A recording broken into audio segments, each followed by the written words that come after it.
Miren, lo que les voy a platicar hoy me lo contó un amigo, Ramiro, que trabajó como velador nocturno en una funeraria por casi 6 años. Un hombre serio, de esos que no creen en brujerías ni en cuentos de la abuela, hasta que le tocó vivir esto. Agárrense bien, porque esta historia todavía me pone la piel de gallina. Ramiro entró a trabajar a la funeraria, La Paz Eterna, allá por el oriente de la ciudad, después de que se quedó sin chamba en una fábrica. El trabajo era sencillo, según él, cuidar el lugar en las noches, recibir a las familias que llegaban a hacer guardia con sus difuntos y asegurarse de que todo estuviera en orden. Pagaban bien por ser de noche, y a Ramiro, la verdad, la muerte nunca le había dado miedo. Los muertos no hacen daño, me decía siempre. Los vivos son los peligrosos.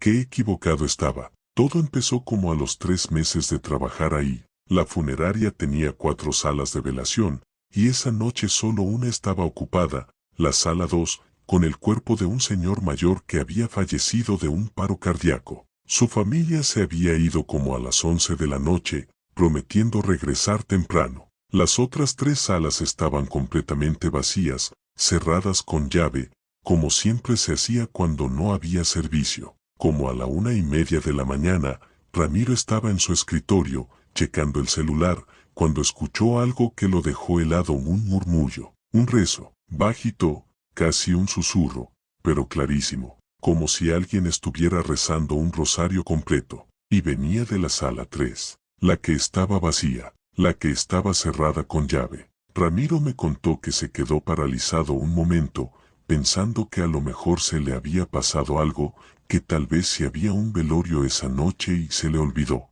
Revisó su bitácora. No, la sala 3 no tenía servicio programado hasta el día siguiente. Se paró, agarró su linterna, y caminó hacia la puerta. El rezo seguía, ese murmullo constante, como el Ave María Purísima, repetido una y otra vez. Cuando llegó a la puerta, el rezo se detuvo, de golpe, como si alguien hubiera apagado un radio. Ramiro metió la llave, temblando ya, y abrió. La sala estaba completamente vacía. Sillas acomodadas, ni un ataúd, ni una flor, nada. Solo el silencio y ese olor a flores marchitas que se les queda a esos cuartos aunque no haya nadie. Se rió de sí mismo, la verdad. Pensó que había sido su imaginación, el cansancio, vaya usted a saber. Cerró la puerta otra vez y regresó a su escritorio. Pero esa no fue la única vez, ni la última. Durante las siguientes semanas, el rezo se repitió. Siempre en la madrugada, siempre entre la 1 y las 3, siempre en una sala vacía. A veces era la 3, a veces la 4, nunca en la sala donde sí había un cuerpo velándose. Y lo que más le calaba a Ramiro era que el rezo nunca terminaba en un amén. Siempre se cortaba a la mitad, justo cuando él se acercaba a la puerta, como si algo, o alguien, supiera exactamente cuándo lo estaban escuchando. Una noche, ya desesperado, decidió no acercarse. Se quedó sentado en su escritorio, escuchando el murmullo desde lejos, grabándolo con el celular para tener pruebas. El rezo siguió normal, sin cortarse, por casi 10 minutos completos. Cuando por fin se armó de valor para revisar la grabación, no había nada, solo silencio. El micrófono no había captado absolutamente nada, aunque él había escuchado clarísimo cada palabra. Fue entonces cuando le platicó lo que pasaba a doña Socorro, la señora que llevaba 30 años trabajando en la administración de la funeraria. Ella no se sorprendió para nada. Le contó que esa funeraria estaba construida sobre el terreno de lo que antes había sido una capilla muy antigua, de esas que usaban las familias del barrio para velar a sus muertos antes de que existieran las funerarias como negocio. Según la señora, muchas almas de esa capilla nunca terminaron de irse, porque sus familias, con el paso de los años, dejaron de rezarles el novenario completo. Se quedaron esperando esas oraciones, atrapadas entre el ruega por nosotros y el amén, que nunca llegó. Ramiro no le creyó del todo, obvio, hasta la última noche que trabajó ahí. Esa madrugada, el rezo comenzó otra vez, pero esta vez no en una sala. Esta vez lo escuchó justo detrás de él, pegadito a su nuca, como si alguien le estuviera susurrando al oído. Una voz de mujer, de anciana, cansada. Y por primera vez, el rezo sí llegó hasta el final. Terminó con un amén clarísimo, seguido de un suspiro larguísimo, como de alivio, como si por fin, después de quién sabe cuántos años, alguien hubiera terminado su novenario. Ramiro renunció esa misma semana. No dio explicaciones, solo dijo que ya no podía seguir ahí. Hasta la fecha, cada que le preguntan sobre esa noche, se queda callado un rato y luego dice lo mismo: ese amén no era para mí, pero yo fui el que se lo dio. ¿Ustedes qué creen? ¿Será que hay almas esperando nada más una oración para poder descansar? Yo, la verdad, después de leer esto, no puedo dejar de pensar en cuántos rezos quedaron a medias por ahí, en cuántas capillas viejas, en cuántos terrenos que ahora son otra cosa completamente distinta. Si esta historia les caló como a mí, denle like, compártanla con alguien que ama estas historias, y cuéntenme en los comentarios: ¿ustedes rezarían el rosario completo en una sala vacía a la 1 de la mañana? Yo créanme que no. Antes de empezar quiero decirles que esta historia me la contó una persona que trabajó durante 8 años como maquillista y tanatopractor en una funeraria del centro del país. Para quien no sepa, el tanatopractor es la persona encargada de preparar el cuerpo del difunto, maquillarlo, peinarlo, vestirlo, dejarlo presentable para que la familia lo vea por última vez. Un trabajo que requiere nervios de acero, porque no cualquiera puede pasarse las noches a solas con los muertos. Pero lo que le pasó a este hombre, que para efectos de la historia le voy a llamar Don Efraín, ni con nervios de acero se explica. Don Efraín llevaba ya varios años en el oficio cuando llegó a trabajar a una funeraria nueva, más grande, con mejor sueldo. El lugar tenía fama de ser muy profesional, muy limpio, con la mejor sala de preparación de toda la región. Él estaba contento, la verdad.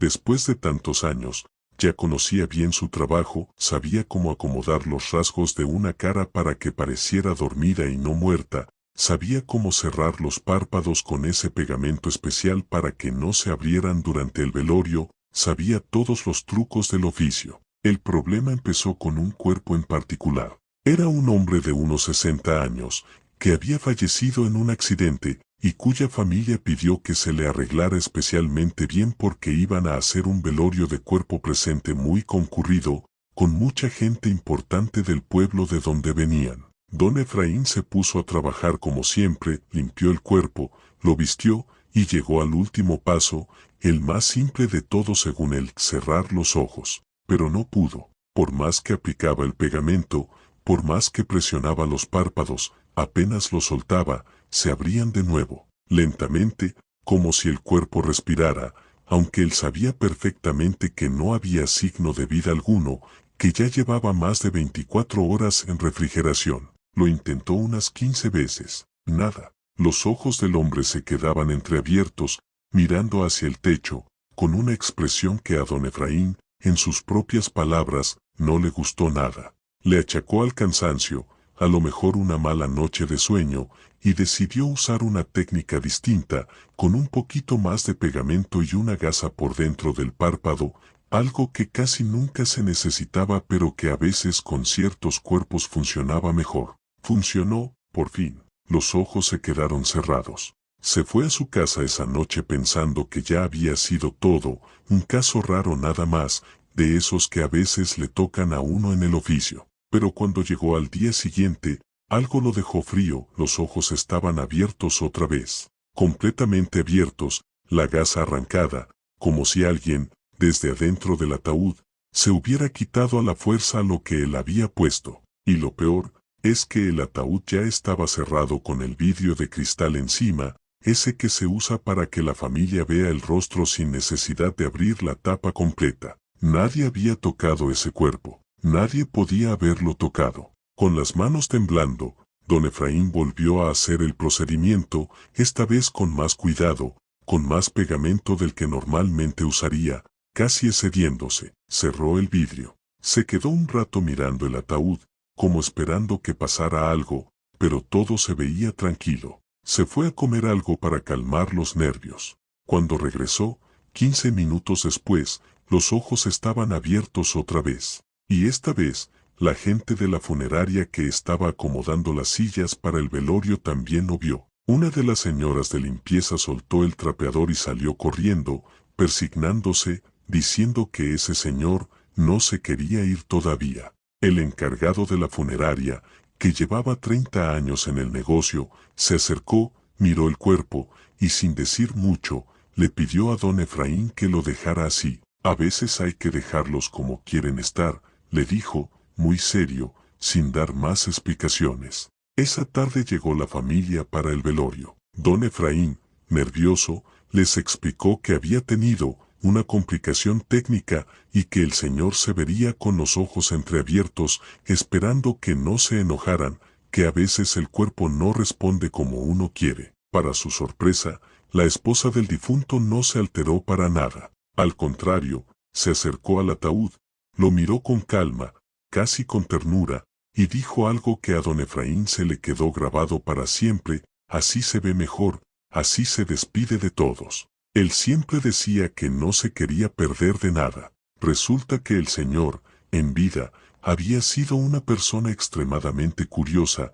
de esas que no se perdían un chisme, una fiesta, una reunión familiar. Su esposa contó que, en son de broma, él siempre decía que cuando se muriera quería que le dejaran los ojos abiertos en su velorio, para ver quién sí iba y quién no iba a despedirlo. Todos en la familia se rieron de eso en vida, como una broma más del difunto. Nadie, ni por error, se imaginó que se cumpliría de esa manera tan macabra. Don Efraín me contó que esa noche, ya con el velorio a reventar de gente, se quedó un rato observando desde lejos, viendo cómo la gente pasaba frente al ataúd, algunos incómodos por los ojos abiertos, otros persignándose rápido y siguiendo de largo, y juraba que, en cierto momento, cuando pasó una prima del difunto con la que aparentemente el señor nunca se llevó bien, los ojos del cuerpo se movieron ligeramente hacia ella. Solo un segundo, solo lo suficiente para que 3 personas más lo vieran también y soltaran un grito ahogado.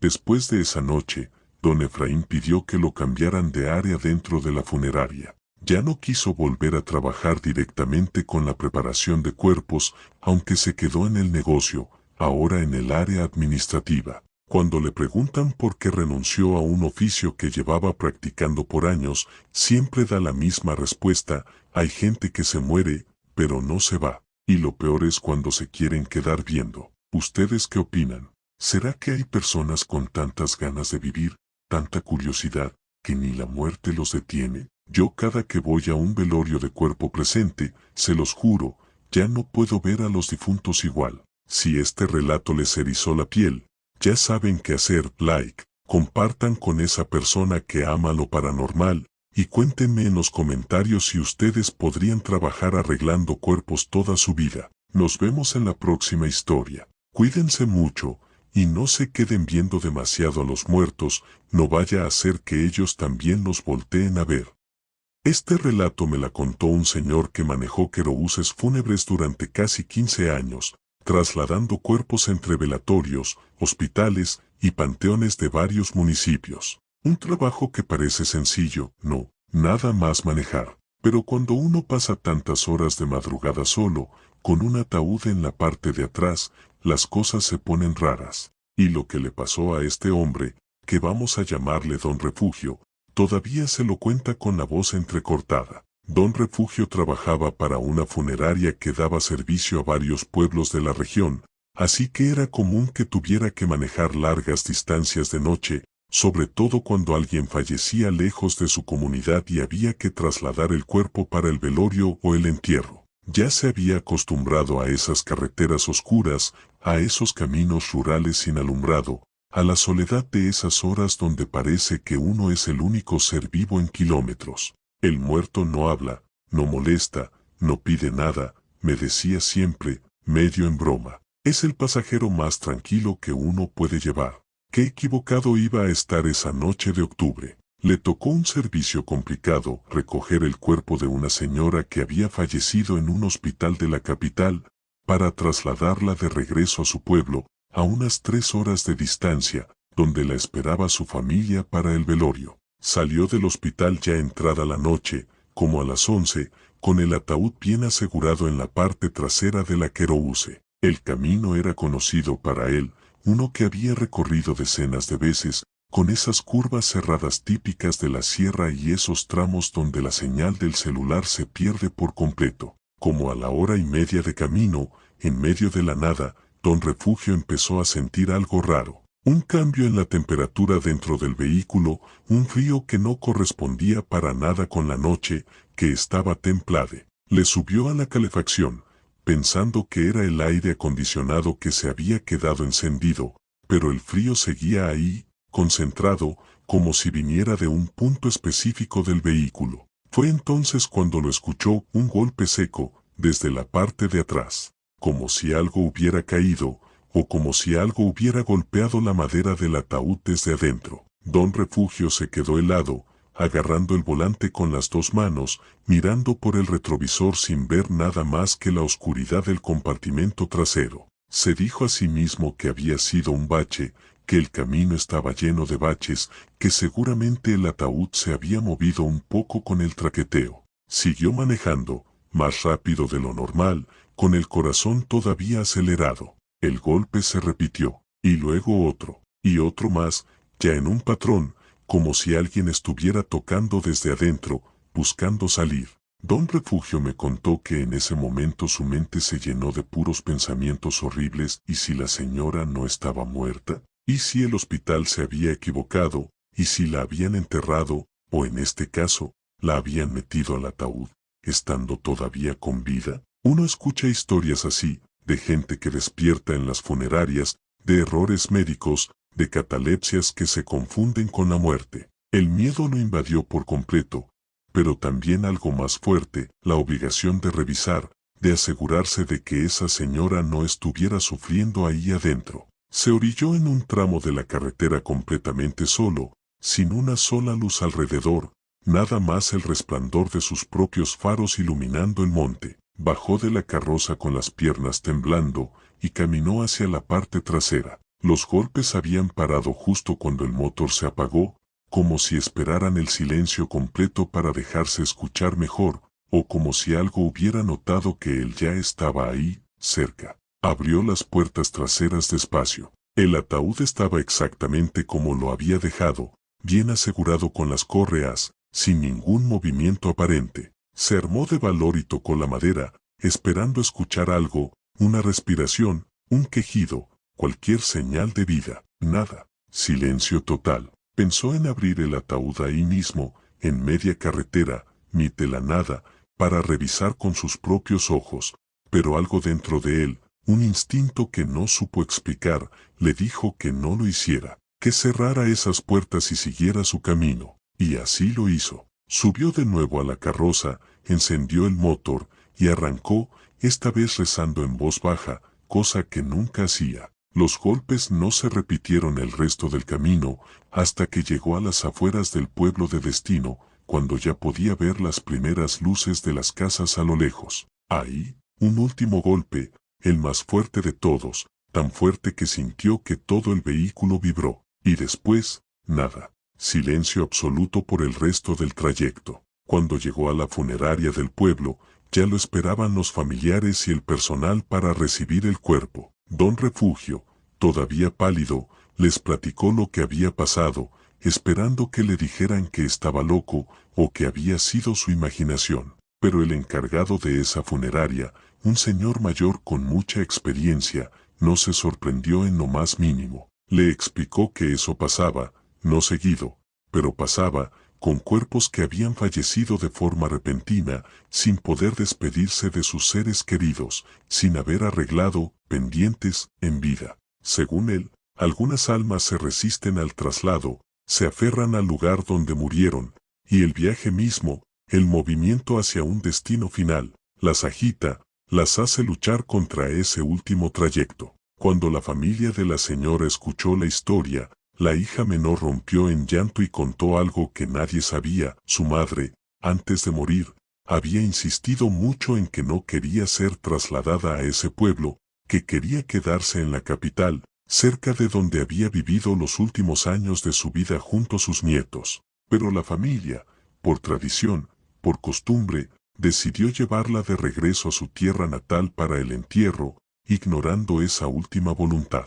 Don Refugio manejó querosbús fúnebres 4 años más después de ese incidente, pero contaba que jamás volvió a sentir tanto miedo como esa noche en la carretera solitaria. Hasta la fecha, cuando algún compañero le pide consejos para el oficio, siempre les dice lo mismo: pregunten cuál era la última voluntad del difunto antes de moverlo. A veces el que se resiste no es el cuerpo, es el alma. ¿Ustedes qué creen? ¿Será que hay almas que se aferran a un lugar y no quieren ser movidas ni después de muertas? Cuéntenme en los comentarios si alguna vez han sentido algo raro en un viaje de noche, y si esta historia les caló.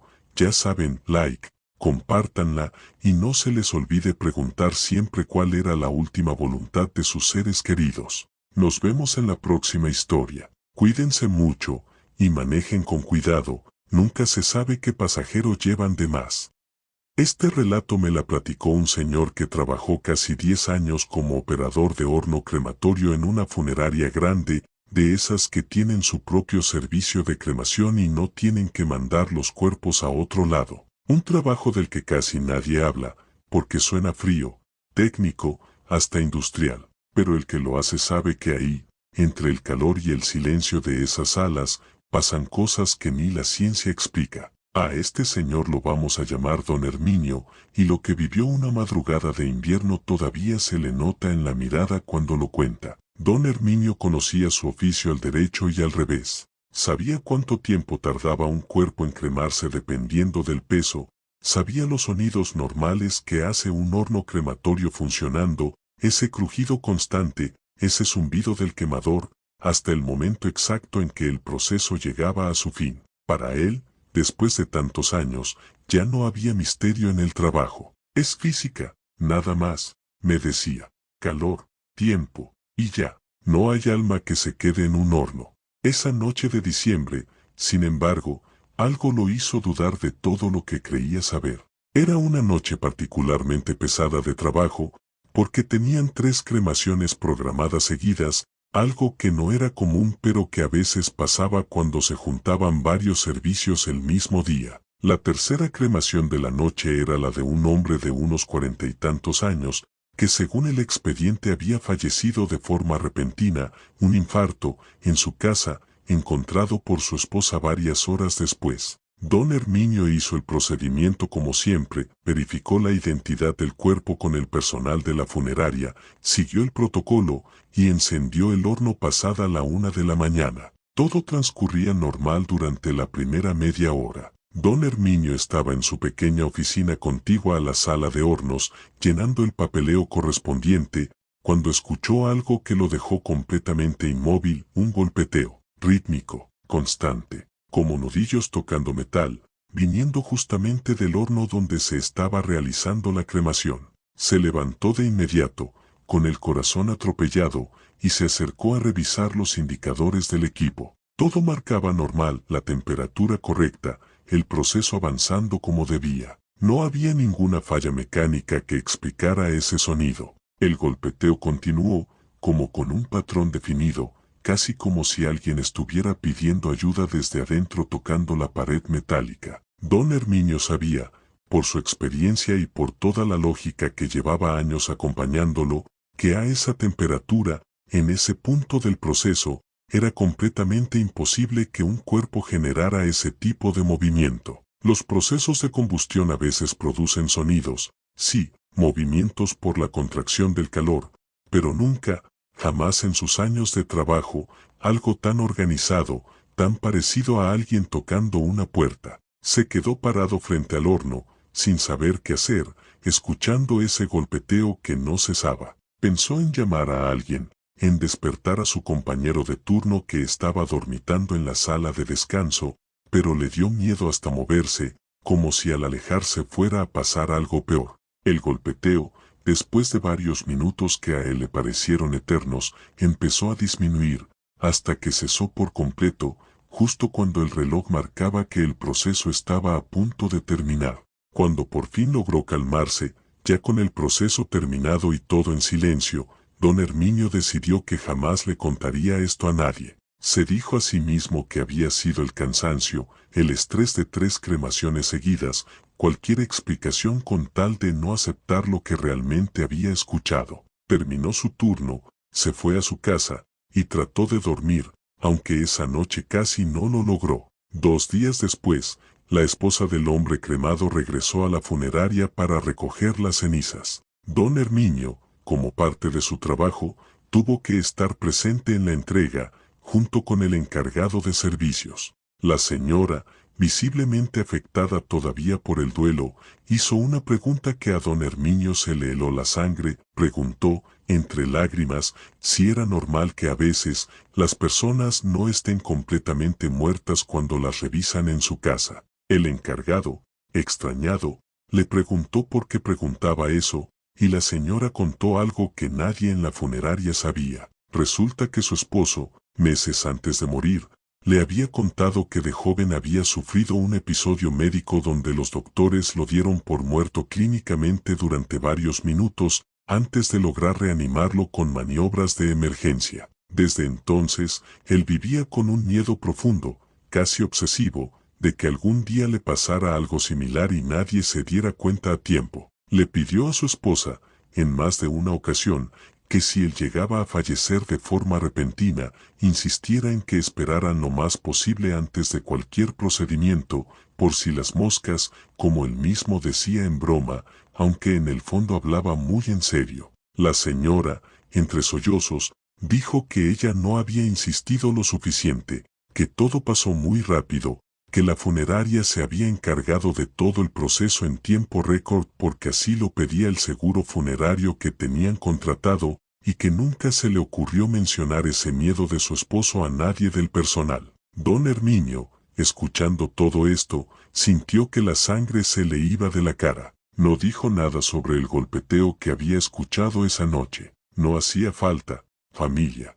Con esa historia, para él, todo quedó más que confirmado. Después de ese día, don Herminio pidió un cambio de área dentro de la misma funeraria. Se quedó trabajando ahí, pero ya nunca quiso operar un horno crematorio de nuevo, aunque tuviera que ganar menos. Cuando alguien le pregunta el motivo, después de tantos años en el oficio, siempre contesta lo mismo, con la mirada perdida.